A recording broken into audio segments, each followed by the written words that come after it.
اربطوا الأحزمة يا شباب، احنا دلوقتي داخلين في رحلة مرعبة جوه غرفة التحكم عشان نشوف الكارثة اللي بتحصل لأعضاء جسمك وقت الامتحان. استعدوا عشان اللي هنشوفه جوه مش مجرد توتر، دي ملحمة.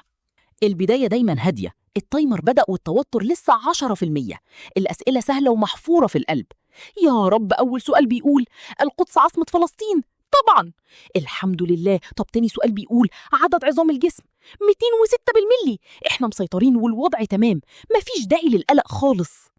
التايمر وصل ل 45 دقيقة والتوتر زاد ل 30%، وفجأة المثانة تبعت إشارة للدماغ: يا ريس أنا اتمليت 70% ولازم أفرغ الحمولة فوراً. الدماغ يرد بصرامة: مش وقته خالص، ده إنذار مبكر، اصبري واستحملي شوية، إحنا في نص الامتحان. التوتر وصل ل 50%. نفتح أرشيف الذاكرة ندور على معلومة كانت هنا من ثانية. يا ربي، فصيلة الدم المانح العام إيه؟ الحقوني، المعلومات بدأت تتبخر. هي كانت إيه بي ولا إيه؟ إيه اللي بيحصل يا جماعة؟ وصلنا ل 60% توتر، الكورتيزول ضرب في السماء والقلب بدأ ينبض بسرعة مرعبة ويبعت للدماغ: أنت كويس فوق؟ أنا بضرب نار هنا.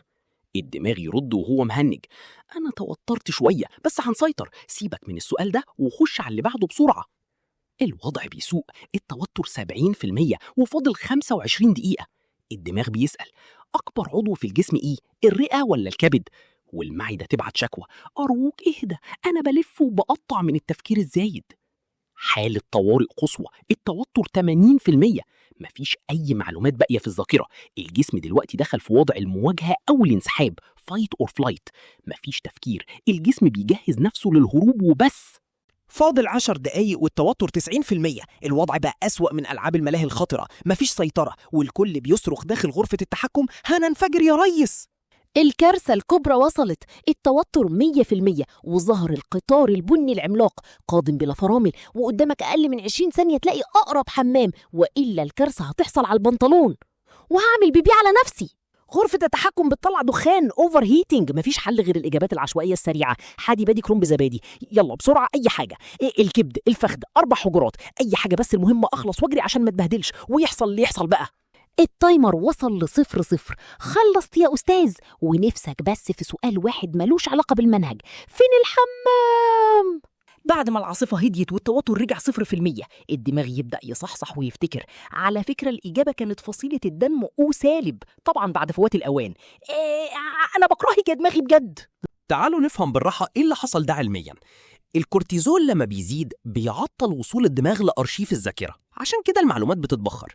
الأدرينالين بيضخ دم للعضلات عشان تهرب، فقلبك بيدق بسرعة. الجهاز العصبي بيوقف الهضم ويفضي المثانة عشان يخفف وزنك للهروب. عشان المرة الجاية غرفة التحكم ما تبصش: 1. خد نفس عميق، الأكسجين بيقلل الكورتيزول وبيرجع السيطرة. 2. لا تبالغ في التفكير، السؤال اللي يقف معاك سيبه وارجع له عشان ما تعملش بلوك للذاكرة. خلي بالك، اهدي على نفسك شوية. وأهم نصيحة: ادخل الحمام قبل الامتحان، ما تخليش جسمك يحارب في جبهتين عشان ما تغرقش نفسك يا بطل. عشان تفهم جسمك وتضحك وتتعلم في نفس الوقت، خليك دايما معانا. تابعوا صفحة نور ساينس AI لرحلات علمية ممتعة ومبهرة جوه جسم الإنسان. مع السلامة.